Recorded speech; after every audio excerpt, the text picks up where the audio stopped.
I dag vil vi vise jer, hvordan I fuldfører et køb hos Endocat.com. Du kommer til at følge med på skærmen, imens jeg fortæller, hvordan du gør step for step. Okay, vi starter med at åbne et nyt vindue. Og så skriver vi oldspicesimson.dk. Herinde er der kommet nogle ændringer. Der er en videolinje nede, du kan se. Men den største ændring, den er inde i butikken. Når du klikker på butik, så kommer du nemlig videre til Endocats page. Se med her.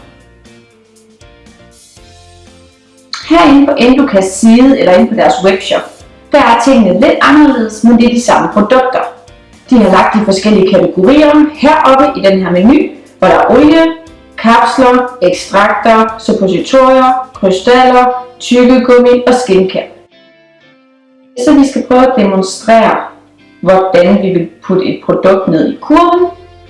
Så ser jeg. Her ser I shopping basket. Basket betyder kurv. Vi klikker på CBD olie, som er den i pipetteflasken, vi er vant til. Og så hopper siden ned. Så kan man vælge, om man vil klikke videre på kapsler, og siden hopper derefter ned. Gå op igen. Hvis man klikker på pastaen, ekstrakter, det her oliepasta, så kommer den ned til pastaerne, som vi er vant til. Og således fortsætter den. Suppositorier, de er ligeledes sammen med krystaller og sammen med vores tyggegummi. Og til allersidst, så har vi vores skincare. Vi prøver lige at tilføje til kurv her. Man kan enten holde over et produkt og vælge at trykke tilføje til kurv direkte, eller finde ud af mere. Vi klikker finde ud af mere, og her kan vi se shipping-information. Den er en knap, du kan klikke på. Står der lidt om, hvor lang tid der går, før du får din pakke. Vi går tilbage.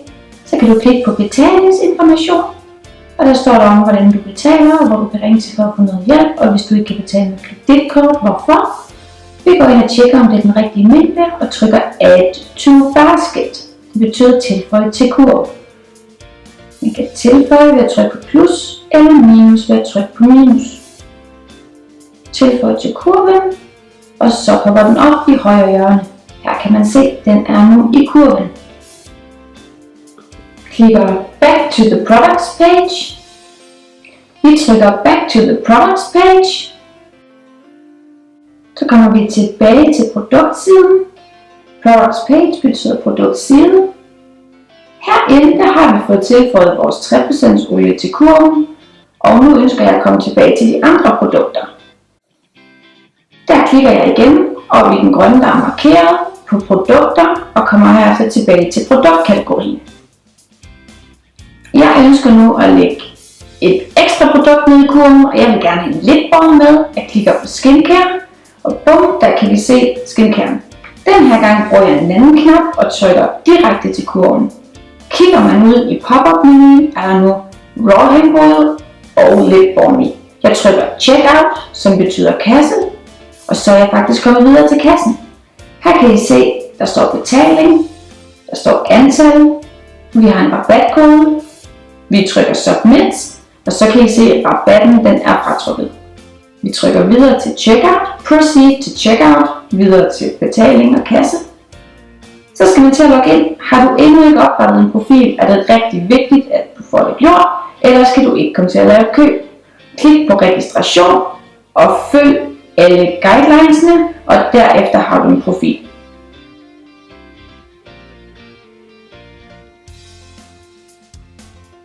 Klik grøn på Continue, når du er færdig. Vi klikker Login med vores profil. Og så er vi klar til at vælge Shipping, som vi er inde i kurven. Og så er vi klar til at vælge Shipping, derefter betaling. Og Complete, det betyder færdig. Vi tjekker, om alting er, som det skal være, og går videre til kassen.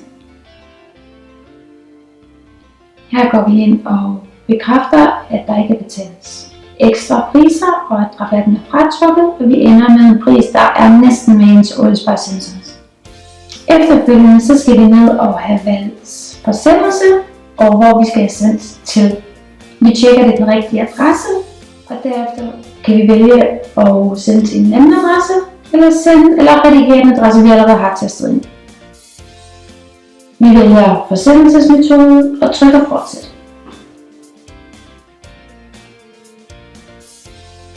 Vi går ind og vælger enten kreditkort eller bankoverførsel, hvis nu du vælger kreditkort, og det ikke virker. Vi går videre til kreditkort nu og kigger. Herinde skal du indtaste alle dine kortnumre. Der er nogle bankinformationer, som ikke er indstillet til udenlandskøb. Det kan være, at du i din bank simpelthen ikke er godkendt til at kan give os dine penge. Det skal du sørge for at være. Men hvis det er et problem med at købe med kortet og indtaste oplysningerne, den ikke godkender, så går du simpelthen bare tilbage igen. Og så klikker du bare på bankoverførsel. Og det er det, vi også viser i resten af den her ordre. Du skal bruge dit kort som normalt, og hvis du ikke kan få det til at virke, skal du enten i kontakt med din bank, eller skal du sørge for, at dit NemID er opsat. Men virker det ikke, og du med det samme skal i gang med din ordre, så kan du bare vælge helt almindelig bankoverførsel. Så se, det er også det, vi gør her i videoen. Og bankinformationen, den får du om et kort øjeblik. Du skal sørge for at betale inden for 2 dage, og husk at skrive dit ordrenummer i feltet til noter. Lige så snart vi har modtaget dine penge, så sender vi jeres pakke afsted. Så går vi videre, og vi siger proceed to payment. Din ordre var placeret succesfuldt, og du kan se din ordrehistorie lige her. Mange tak. Hvis du har spørgsmål vedrørende din ordre, kan du venlig kontakte os. Vi har nu færdiggjort ordren. Den er hjemme, og vi venter spændt på en ordrebekræftelse. Der var der en ordrebekræftelse til mig.